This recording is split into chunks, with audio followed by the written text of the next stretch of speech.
In this video, we're going to be exploring some of my top HVAC troubleshooting tips and knowledge. You might have called your local HVAC company and they said, "We're being swamped with calls right now. Should I schedule you? You're about a week out." Well, go ahead and schedule yourself to get yourself a place in line, but in the meantime, I might be able to save you some time, misery, and money. I'm going to show you how to troubleshoot a bad thermostat. We're going to be checking out the indoor unit to see what's going on with that, and also my top troubleshooting tips on the outdoor unit. So stay tuned, and without further ado, let's dive right in. So one powerful skill that we all have is our powers of observation. Let's start with the thermostat. When you turn on your air conditioner, do you see something that's similar to cool on in the display? If you do, is it solid or is it flashing? It should be solid in most cases. I'll be getting into more about thermostats here in a second. So if your thermostat appears to be working, have you noticed if anything's running? Can you hear the indoor fan running? If you can't hear it because it's in the attic or crawl space, simply put your hand over the vents and you should feel air coming out if that's running. What about the outdoor unit? Is it running? If it is, does it sound normal according to what you're used to hearing? You should hear two distinct sounds in there, one from the compressor, one from the fan. These observations can save you hours of troubleshooting and also give you a direction to go depending on where you find the problem. So if something isn't running at all, the first place you'll want to check is your panel box. Most heat pump systems have two distinct breakers, one for the indoor unit, one for the outdoor unit. On my example here, I have a 30 amp for my outdoor unit and a 30 amp for my indoor unit. That's because I'm in the south and we don't need as big of heat coils as you would up north. If you're up north, your air handler breaker is probably going to be a 60 or something like that.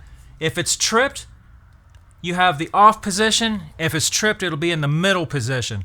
Turn it off and turn it back on to reset it. Activate your system again and see if it blows again. If it does, keep watching. So another super common problem that happens a lot is your condensate line will plug up.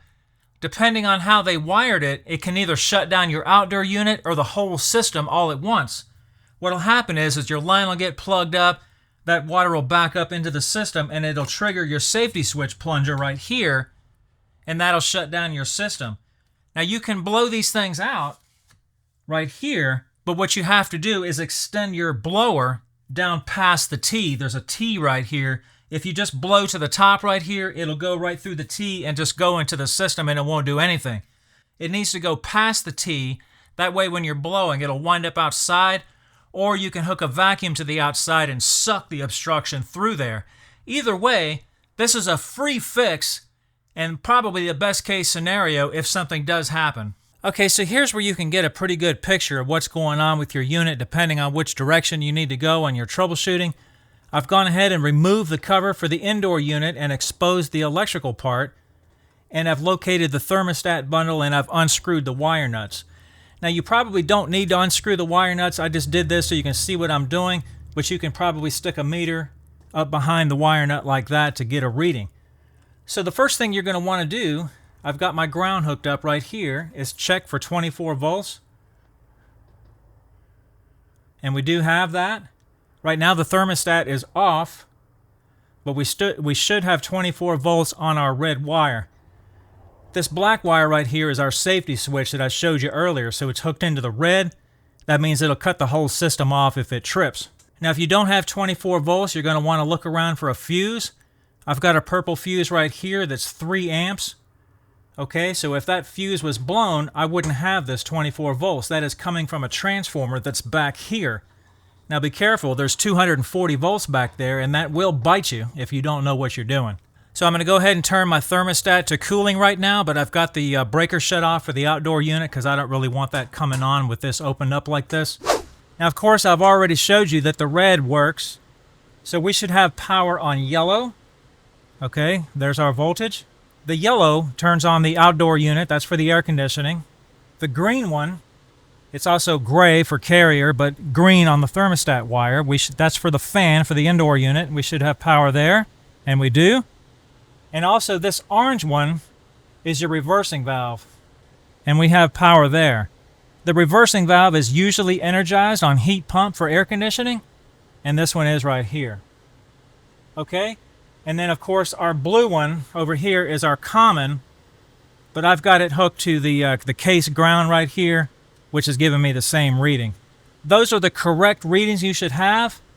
If you don't have a fan, if you don't have yellow right here, you might want to look at your thermostat, because something's probably going on with either the wiring between here and the thermostat, or the thermostat itself can be bad. Okay, so I forgot to mention earlier, if you do find that low voltage fuse blown up in the top where I showed you earlier, there's a reason for that. You might try replacing it with the same value fuse. Don't try to go up in value. This one was a 3 amp. If it blows again, something's wrong. Could be that a critter chewed up the thermostat wiring in the attic or in the house somewhere. Could be there's something wrong with the outdoor unit. We don't know. One thing you can do is disconnect all the wiring except for the red wire and hook them back one at a time and see which one is causing that fuse to blow. That'll give you a direction to go to. Okay, so here we have our blower motor for the indoor unit. These things do go bad all the time, and a lot of them have start capacitors externally that go bad as well. This one doesn't have an external start capacitor, so I'll show you how to check a capacitor when we get to the outdoor unit. Now this is if you have power on the green wire, but this is not running. You'll want to look here. One thing that you can take a look at is spin the motor. Just grab the squirrel cage and spin it. Is it spinning freely? Is the squirrel cage doing this? It should be pretty straight and smooth. You'll want to know those kind of things. If it's making a real bad crunchy noise, you're probably going to be looking at a blower motor. Okay, so while we're on the subject of blower motors, one thing that you should check, it should be obvious, is your filter. You wouldn't believe how many times when I used to run service calls, people would say, "There's a filter?" What filter? Where's that? Yeah, there's a filter. If your blower motor's running, everything looks like it's running, but you don't have hardly any air coming out of the vents, check your filter. It might just be clogged. It might be as simple as that. All right, so let's go to the outdoor unit. Let me show you what's going on out there. All right, so you're pretty sure everything inside the house is working good. Your indoor unit blower's running. Your thermostat seems like it's okay. The outdoor unit might or might not be running. We're going to get into both scenarios. But if it is running, obviously the fan's going to be running. You should be able to hear two distinct noises coming out of there. Obviously the fan, and you should also be able to hear the compressor noise. It kind of sounds like the compressor in your refrigerator in your kitchen. Sometimes it can be hard to distinguish that sound, but we're going to get into some other things to help you decide that. Now, if your fan's running and everything looks like it's running, put your hand up here and feel the air coming out of the top. In air conditioning mode, it should be noticeably warmer than the surrounding air around here. If the air feels like it's about the same temperature as the outside, you might have a problem. So if everything's running, let's take a look at the line set. In air conditioning mode, the larger line right here should be much cooler. It'll usually be wet and kind of sweating. That's why it has this insulation on here. Now, if this is the wintertime and you're in heat mode, it should be the opposite. This line should be kind of hot. But right now we're talking about air conditioning. If this is not cool to the touch, then yeah, you've got a problem. You might be low on refrigerant. All right, so also take a look at your coils. Do the fins look nice and clear? Are they full of dirt and debris? If they do look dirty, I have a video on cleaning those, but one quick tip. When you're mowing your lawn and you're near your unit, always point the discharge of the grass away from the unit, especially if it's running, because you're blowing all kinds of dust and grass or whatever you're picking up from the lawn right at the coils, and they'll get clogged up much faster.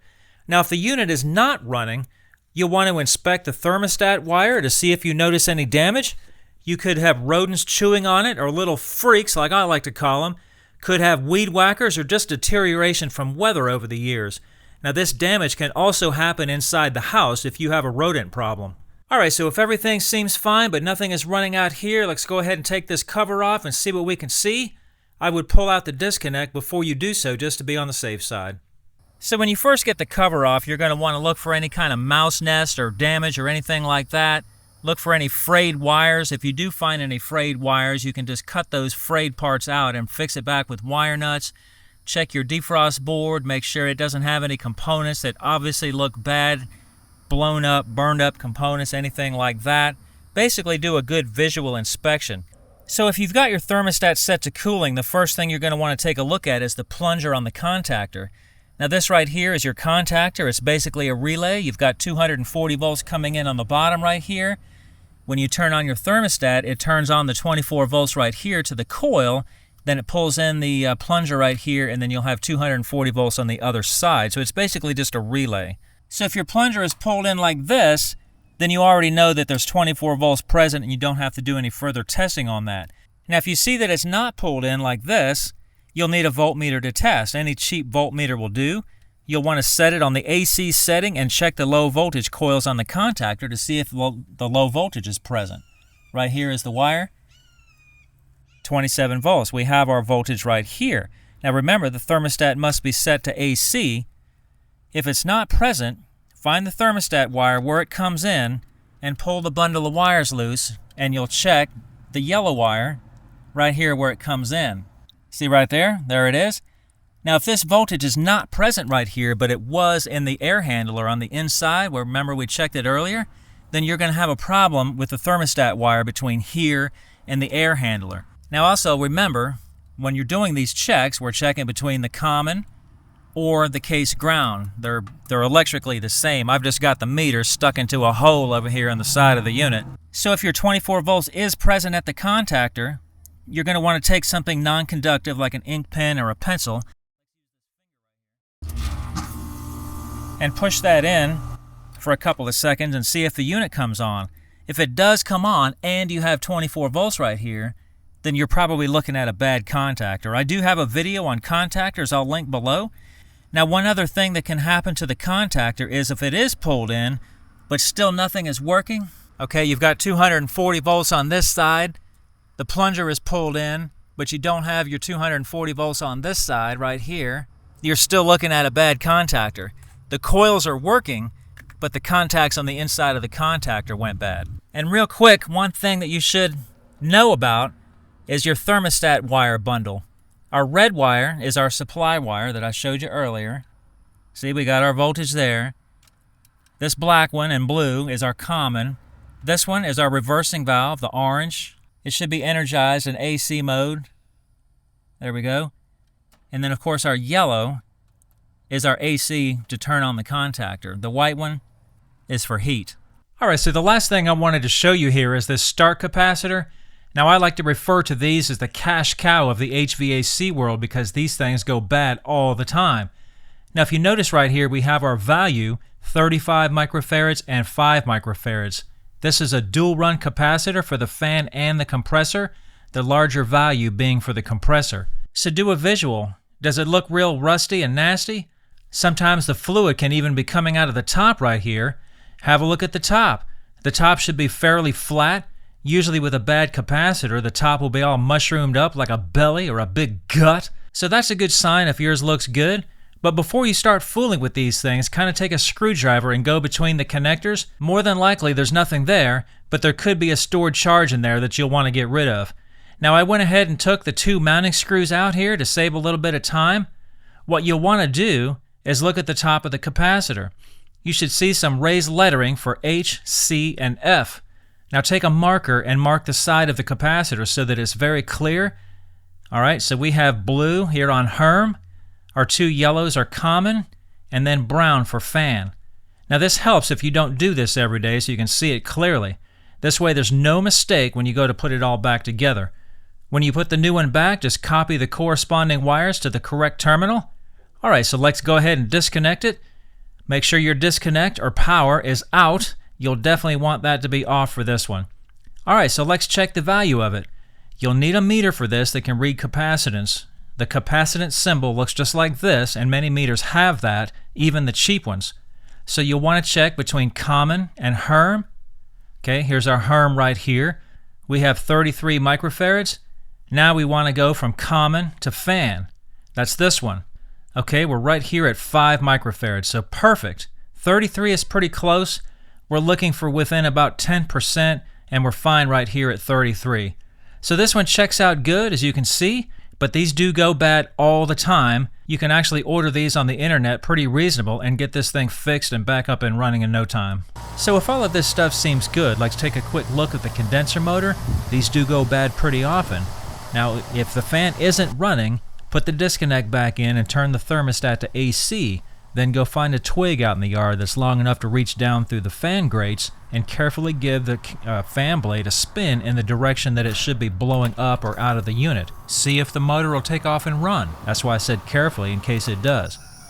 If it doesn't go, Is it spinning freely, or does it have kind of a crunchy sound and it doesn't turn very well? Now this might work as a temporary measure. Go ahead and pull off the top of the unit, being super careful not to pull on any of the wiring, and be careful not to damage any of the fins as well. Now if you're scared to do this, then don't, because you can damage your unit. Now if you do need a new motor, take a look at the sticker on the motor. Hopefully you can still read it. Get the horsepower and the RPMs and the direction off the sticker and write them down. You'll want to keep the same specs on this. Now if you can't read it, try to Google the make and model of your condenser unit and see what motor is supposed to be in there. So back to the temporary measure. If your motor isn't spinning well, this is the reason I had you take the top off in the first place. Sometimes you can take a little bit of oil and put it on the motor shaft and kind of work that motor back and forth a little bit. Don't be afraid to use, more oil than you think it needs, and see if you can't loosen that motor back up and free it up. Now this is not going to work long term, but you might be able to do this until you get your new motor. Also, while you got it apart, sometimes these fans can be a pain to get off the motor shaft where the hub of the fan is. Take a little bit of PB Blaster and spray both sides of it so it can soak while your new motor is on order. Now by the way, many of these motors are available on the internet. For example, this one here is 1/4 horsepower and 1100 RPMs, and it's available for like $77, for example, as an aftermarket motor. Keep in mind that a lot of these aftermarket motors might hook up slightly different than an OEM motor, so you'll have to do a little bit of research to make sure you hook that up right. I got a video coming out on this in a couple of weeks, so keep an eye out for that. Okay, so last but certainly not least, especially when it comes to your finances, is the compressor. Now one red flag that this is bad is if your outdoor unit breaker keeps popping or your disconnect fuses keep blowing. Those are bad signs. But if your fuses aren't blowing, go ahead and disconnect the brown fan wire from your run capacitor so the fan don't come on, and push in the contactor for a couple of seconds and listen to the compressor. Does it come on at all?